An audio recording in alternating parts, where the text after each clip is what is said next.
Because you know what I'm going to do next? I'm going to find her.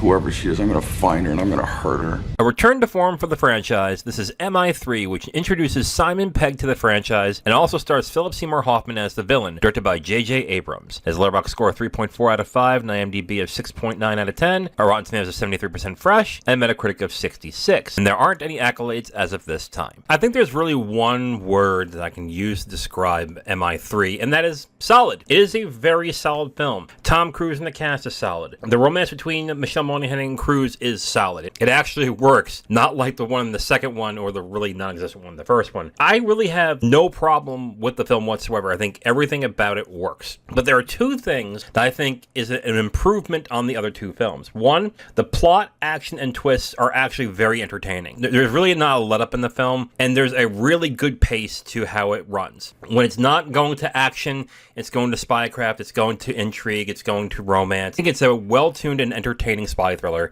and it works incredibly well. The other improvement in this film that is really good is Philip Seymour Hoffman as the villain. He is so good in this movie. If you really think about it, he's barely in it, and all he does is talk, and menacingly, and he just works so well. That one monologue that he has when he talks about what he's going to do to his wife or to his girlfriend is great. It is bone-chilling. It is, oh man, it's so good. And it's good because of how he delivers it so coldly, so matter-of-factly. Philip Seymour Hoffman is great in this movie. But yeah, there's really not much I can say about MI3 about negative or positive. It's a solid film. Everything about it works. I didn't really find anything that was weak when it came to the film. Even the twists work. And the twists aren't so twisty where you're going, wait, that makes no sense, like you did in the first one. Everything is just well-tuned and solid. And I think what it does is just improves on all aspects of the last two films in every single way.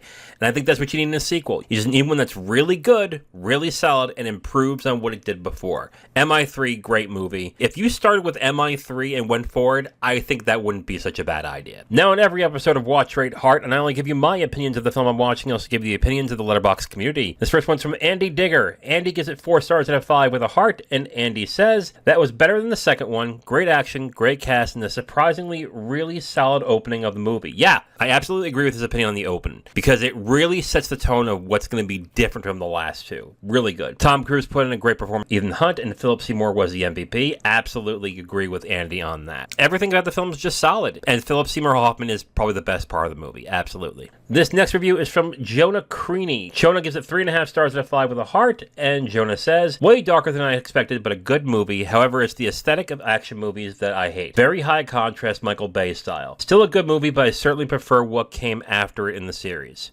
I didn't mind the visuals of the film all that much, especially after the last one where I think the style just took away from the plot itself, so I'm actually okay with it. This next review is from William Daniel Sear. William Daniel gives it 3.5 stars out of 5 with a heart, and William Daniel says, in this even more impossible mission, if that's possible, Ethan faces Truman Capote, Morpheus, his wife, and more. The plot here has much more substance than in its predecessor, and Hoffman's cold performance is fucking awesome and chilling. Yes, absolutely. What an MVP. Another one who says that he's the MVP, and it's true. The twists are also as much fun as the action scenes are, and I like me some Simon Pegg, which I heard is only the beginning for him. Ethan also gets chiller here and has funny moments. I liked it. Cool action flick. Yeah, Ethan actually is a much better character in this movie than he was in the previous two. I think the first one he was just all paranoia and bravado, and I don't even know what they were doing in the second one, to be absolutely honest. Maybe turn him into like a John Woo style character, but it just did not work at all. And finally, this last review is from, I'm just going to say his letters, JMSRT, I guess Jim Smart?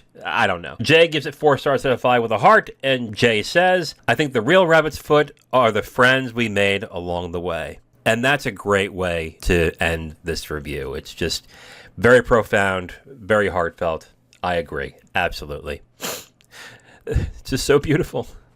So, in review, I think the cast, including Tom Cruise, is solid in the film. The romance between Cruise and Monaghan works. The plot, action, and the twists are all very entertaining. It doesn't let up. It's well-paced. But I think Hoffman is a great villain, even though he's not in the film all that much. Overall, this is an improvement on both films on every single way, and I'm going to give it 3.5 stars out of 5. I think it's a very good film, very entertaining. And I said it at the end of the review, and I'll say it again. If you decide to start with 3, it's it's actually really not a bad idea. If you decide to watch the Mission Impossible movies and you start with 3, I actually think that would be a good idea. I'm fine with going with 1 and 2. I like 1 and 2 in some aspects, but if you were to start with 3, I think that might be the better way to go. A really solid film, very entertaining, very good performances, but a great performance by Philip Seymour Hoffman. Just a very entertaining film. So overall, 3.5 stars out of 5 for me for Mission Impossible 3. If you like any of the reviewers I've highlighted in this episode, check the description for a link to their Letterboxd profile. Be sure to give them a follow and let them know that Brad from Watch Rate Heart sent you. You can follow me on Letterboxd and X at Watch Rate Heart.